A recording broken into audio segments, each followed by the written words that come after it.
del consejo que ha hecho a nivel internacional, y como además se aburre, pues es un poquito como Rajoy en campaña y pertenece también pues a otro montón de asociaciones a las que comparte su tiempo, como DIRCOM, la Asociación Española de Directivos, la Asociación de Marketing, su comunidad de propietarios y la reunión de antiguos alumnos de su colegio. Yo creo que está siendo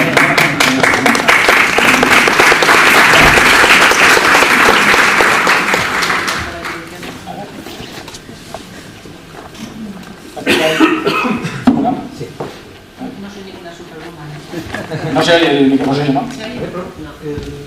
Es que no se tiene. Tengo voz potente, pero... ¿Hola? Sí. Digo que no soy ninguna superwoman.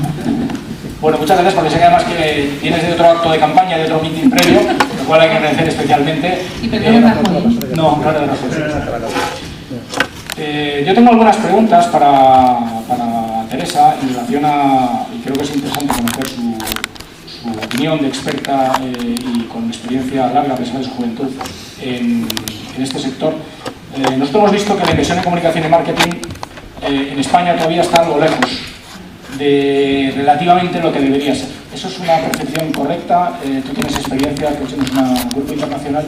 ¿Tú piensas que en España es cierto que todavía la inversión en comunicación está relativamente por debajo de otros países? ¿Estamos en el medio? ¿Estamos por encima? ¿Cuál es tu valoración?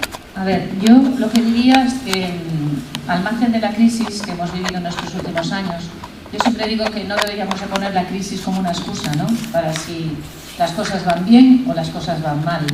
Yo creo que hay factores como los cambios que se está operando en el sector de la comunicación en general y que nos afectan no solamente a las relaciones públicas, sino afecta a la publicidad, afecta al marketing en general. Y yo creo que lo que está pasando es un cambio de la inversión de los clientes, de las empresas, hacia temas quizás, digamos, más corporativos. Es decir, si antes una empresa enfocaba mucho en la inversión al producto en sí, de su compañía, lo que más le preocupa ahora es la reputación de la compañía. Entonces, en ese sentido, quizás la inversión más va a la gestión del cambio, a la comunicación interna, a la prevención de la crisis, a los temas sobre todo digitales. Y ahí es donde, digamos, integramos a todo el sector de la comunicación en general. O sea que digamos que ha habido como una especie de cambio de inversión. No es que se invierta menos, sino que el dinero se destina a otros sectores de la comunicación. Pero tú tienes envidia de lo que sucede en otros países, ¿ves que pues mira, siento envidia y no siento envidia, porque yo cuando hablo con mis colegas de Techum de Estados Unidos, muchas veces hacemos muchísimo mejor las cosas aquí y hacemos cosas aquí que no hacen ellos. El problema es que el cliente de allí paga más que el de aquí. Ese es el problema. Y lo digo a todos los clientes que están aquí en la Quiero decir que creo que la inversión en un país como Alemania, Inglaterra, Estados Unidos es mayor, el reconocimiento de la profesión nuestra es mayor allí, pero quiero decir que el trabajo que se hace, por ejemplo, yo cuando estoy con mis colegas de ADC y veo lo que hacen, vamos, no tienen nada que envidiar a ninguno de los trabajos que hacen allí. Lo que pasa es que, digamos, los fees a la hora de lo que es, digamos, facturar las agencias, se factura muchísimo más allí. Y el cambio de lo digital que decías tú que ha tenido tanta influencia en estas agencias, evidentemente ha tenido una influencia grande, pero ¿tú ves que está sobrevalorado? Es decir, la estructura que se está dedicando a los medios digitales ha hecho olvidarnos un poco todavía de lo que yo enseñaba, que sigue siendo un peso importante, que son los medios tradicionales. ¿Crees que está sobrevalorado? ¿Estáis poniendo todas las agencias, toda la carne en el asador en la parte digital en aras a la gestión de reputación, o sigue estando equilibrado el trabajo? Mira, yo creo que lo digital ya se considera parte de la estrategia en sí de la comunicación. Entonces ya hablar de digital aislado no tiene sentido. Es decir, el off y el on están juntos. Entonces las compañías, las agencias, las empresas que trabajan esto en conjunto, nosotros hablamos siempre en ADC del comité, digamos, de editorial. Y en ese comité editorial tiene que estar toda la gente digital y la gente tradicional. No hay que despreciar para nada la parte tradicional, pero sí es verdad que lo digital está cogiendo cada vez más peso. ¿Cuál es el problema? Que a veces cuando vamos al cliente nos encontramos que esa integración que hay en las agencias no la tiene el cliente. Va por un lado lo digital y por otro lado tradicional. Y ahí tenemos un problema. ¿Y vosotros encontráis interlocutores válidos, me refiero a la parte digital? Es decir, en España ha habido un boom de centros universitarios, de carreras orientadas a la comunicación, etcétera. ¿Tú crees que en España hay profesionales preparados para enfrentarse a ese medio? Es decir, ya no solo en las agencias, sino también en los clientes finales, en los anunciantes. A ver, yo creo que hay muy buenos profesionales, mucho es la evolución de la gente que estaba en el mundo de la tecnología, que la evolución natural ha sido a lo digital, pero digamos que lo que necesitamos son profesionales digitales de vocación, yo digo siempre, vocación y profesión, porque te encuentras muchas veces que se ven obligados a meterse en el mundo digital cuando realmente no tienen vocación de serlo. Y ahí sí que es importante que la gente le guste. Si no te gusta lo digital, realmente no vas a ser un buen profesional de digital. Pero sí que debemos en todos los ámbitos, tanto en la empresa como en las agencias, contar con un currículum de gente que sea mixto. O sea, lo que es comunicación off y comunicación on. Voy a compartir contigo una de las valoraciones que has hecho, que en España se paga poco, relativamente menos que en otros. Sobre todo, yo lo quiero aplicar a los nuevos medios. La realidad es que la incorporación de todo este mundo digital conlleva a las empresas que trabajamos en esto una dedicación. Esto es un pequeño paréntesis reivindicativo, pero que Teresa evidentemente lo comparte. Es un negocio que ahora lleva muchísimo más trabajo, muchos más recursos, y realmente se echa de menos un poquito presupuestos suficientes para poder abordarlo de manera satisfactoria. Sí, porque lo que pasa a veces es que te encuentras que tú vas a una empresa y lo que quieren es que incluyas la parte de influencers o la parte digital en lo que tú haces. Y dices, oye, mira, no, esto lo tenéis que pagar aparte. Esto cuesta. Consideran que es una parte de algo que tienes que hacer ya de por sí, y no, se debe pagar aparte. Yo quería añadir que con el tema de digital, fíjate qué importante será para una asociación como ADEFEC, que hemos creado lo que se llama PR Digital Academy. Hemos creado una academia especializada para la gente dentro de la asociación y gente no de la asociación, porque habéis asistido mucha gente en el primer curso que hemos hecho en Madrid, donde durante 7 sesiones preparamos a, digamos, gente que está a medias de conocimiento de lo que es lo digital, para que puedan tener, digamos, un conocimiento mucho más profundo a la hora de trabajar estas campañas 360. Al año que viene lo vamos a volver a hacer, así que estáis invitados. Será un diploma, es una titulación, son cursos preparados por gente muy especializada, y ahora lo estamos haciendo en Barcelona, o sea que si alguno tiene interés, acabamos de empezar el curso en Barcelona y ha tenido muchísima aceptación.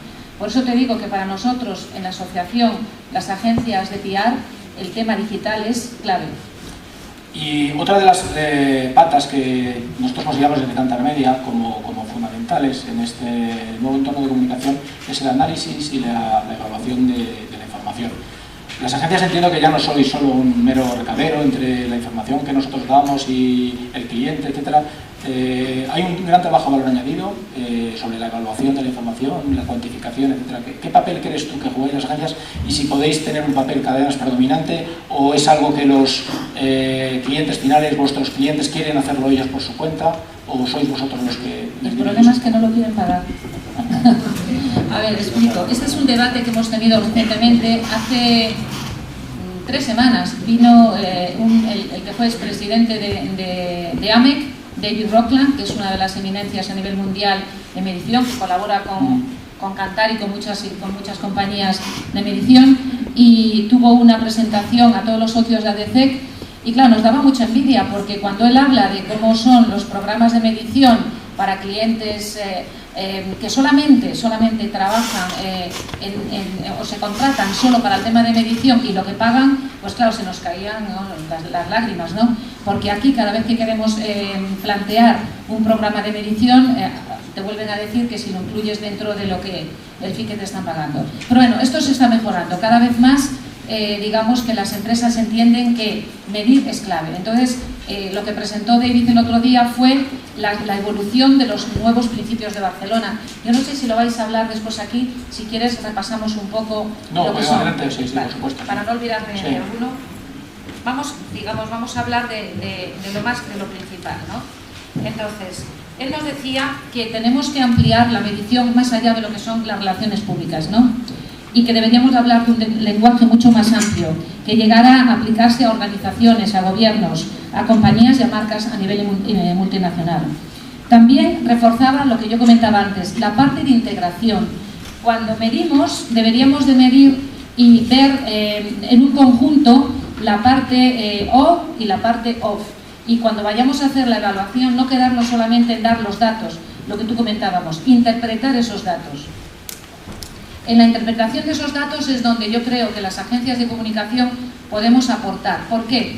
Porque cuando hacemos una medición junto con vosotros, con compañías como las vuestras, y la presentamos a un cliente, tú que llevas la cuenta y conoces ese sector, ese negocio, sabes muy bien después cómo interpretar y valorar esos datos. Y después hacer una campaña de comunicación en función de los datos obtenidos. Y otro tema importante que nos decía es que a veces las empresas dicen, bueno, quiero que me midas este éxito, ¿no?, de esta campaña. Pero lo que pasa es que tú la mides y ¿qué ocurre después? Si te quedas ahí solo en la medición, se debería de medir pues cada 6 meses puntualmente para ver cómo va la evolución de lo que hemos hecho. Y a veces nos quedamos nada más que en la primera medición, los datos nos dan fenomenal y ya te quedas contento y no sigues midiendo. Y después la interpretación cualitativa, no solo cuantitativa, es lo que los nuevos principios de Barcelona en este momento abogan por hacer. Sobre todo, otro punto importante, ser transparentes. Es decir, cuando tienes los datos, y te gusten o no, hay que decir la verdad siempre y analizarlos, y no siempre nos gustan. Me gusta esta argumentación porque hay aquí algunas personas que no solo dentro del área de la propia comunicación, sino de la publicidad, como Luis Fernando, por ejemplo, que tiene bastante experiencia, y algún otro directivo que hay aquí de agencias de medios, realmente esto que estamos explicando, le dicen, bueno, es que esto es lo que ha pasado en la publicidad. Desde que la publicidad digital, bueno, dámelo dentro de esto porque total ya que te pago, dámela todo. Desde que es muchísima información, pero hay que analizarla. Eso pasa igual en la publicidad y yo creo que cada vez están más cercanos los mundos de la publicidad y la comunicación y creo que tenemos que trabajar de la mano y que además sucede también en el campo publicitario. Cada vez hay más difícil distinguir lo que es pagado, lo que es ganado y lo que es propio.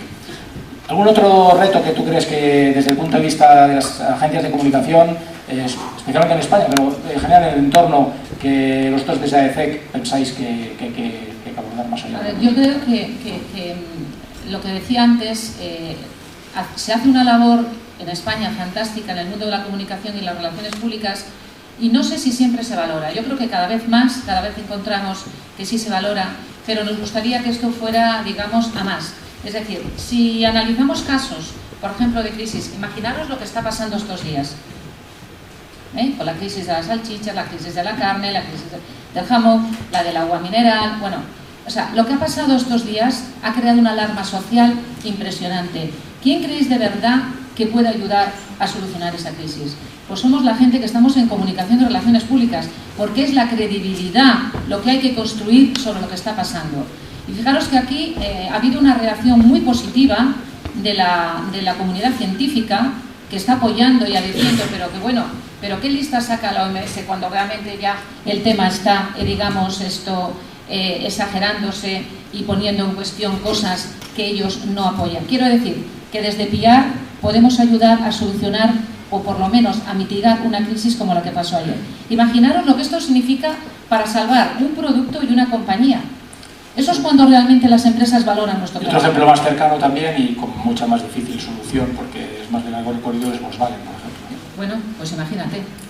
No me gustaría estar supongo que tampoco, en la piel que tuviera que meterle el diente eso, prefiero meterle el diente al jamón. Bueno, y hay un problema en las crisis que tú has nombrado, y es que en una crisis como Volkswagen, el problema a veces es que aunque en España quieran hacer bien las cosas, no se lo dejan hacer. Las crisis muchas veces de las multinacionales te obligan a nivel internacional llevar la crisis y no te la dejan gestionar a nivel local. Yo que sepas que cuando llevo clientes lucho para que las crisis se manejen, si son crisis multinacionales, con un enfoque siempre local, porque de nada te vale que desde Alemania te digan lo que tengas que hacer cuando a veces el enfoque aquí tiene que ser otro.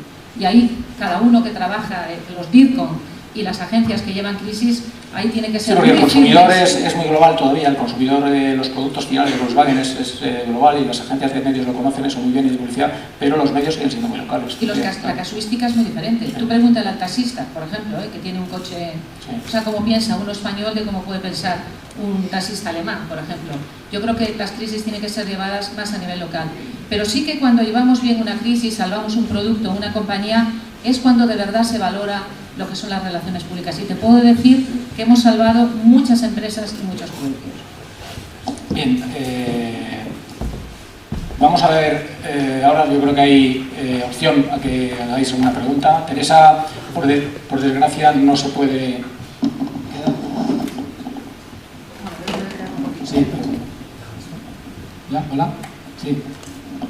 no se va a poder quedar luego a la croqueta y al vino, pero por eso si tenéis alguna pregunta para mí o para ella, pero sobre todo para ella, que es mucho más experta y seguro que tiene cosas que decir. Yo voy a estar un poco más de tiempo, pero creo que hay ocasión si alguien quiere hacer una pregunta para que Teresa gustosamente se ha prestado a contestar lo que queráis. César, por aquí delante. Sí. Como esto es un garaje, los medios son de garaje, entonces no tenemos aquí la tecnología todavía. ¿Se me oye? Sí, se me oye. Bueno, yo para provocar iniciar el debate, como habéis sacado un tema tan interesante como el de Volkswagen, estoy muy de acuerdo con lo que ha dicho Teresa. De las crisis hay que gestionarlas a nivel local. Ese sector, que lo conozco muy bien, he trabajado en él muchos años. Los digo, pero en el caso, creo, de Volkswagen, por la información que yo tengo, están atados de pies y manos. Es decir, si desde Alemania se gestiona la crisis y tú aquí no puedes hacer nada, por mucho que intentes, de verdad, a veces sabemos que no puedes actuar. Hay en casos en que sí, el DIRCOM puede tener opinión y salir adelante, pero yo creo que en ciertas crisis como esta, yo creo que es la crisis, para mí, más profunda y que va a tener mayor alcance de los últimos 10 años, creo. Entonces, estás hablando de un país... ¿De algo como Enron o alguna cosa de estas?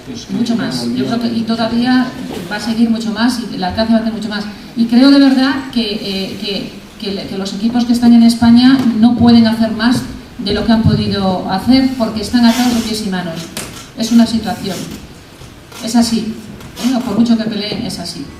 Por eso te digo que este caso concreto, hay otros a lo mejor pues que podían luchar y no han luchado, pero vamos, que este caso concreto, por lo que la información que tengo, yo creo que además ha salido bastante publicada, no pueden hacer nada. Es un error para mí, es decir, Volkswagen tendría que llevar la crisis bien llevada a nivel global, con unas directrices global, pero creo que la casuística en cada país, fíjate en Estados Unidos, lo diferente que es y cómo les está afectando. Entonces, es lo que yo opino. ¿Había otra pregunta, Mayra? Hola, Teresa. Hola, Emma. Hola, quería preguntarte, ¿cuántas empresas en España, las que tú conozcas, las que sean clientes tuyos, están ya unificando redacciones? Yo no sabía que estabais haciendo este curso, a pesar de que tenemos mucha relación, y de hecho la que es la persona responsable de relaciones con los medios en este momento está haciendo un curso para formarse en digital, porque yo estoy integrando las dos áreas, ¿vale? Entonces quería saber cuántas empresas están a ver, yo digamos que la mayoría de las empresas con las que estamos trabajando están cada vez integrando más. El curso este se hizo en Madrid, ya se acabó, pero se va a hacer otro, por lo tanto os avisaré para que podáis venir. Y ahí en el curso digital, aunque se llama digital, sí que se habla de lo que te estoy diciendo, de la integración de este comité, donde tienen que estar integrada la parte off y la parte on para trabajar los mensajes. Porque ¿qué ocurre? Que muchas veces las empresas se trabaja por paralelo y a la hora de unificar mensajes no existe tal unificación.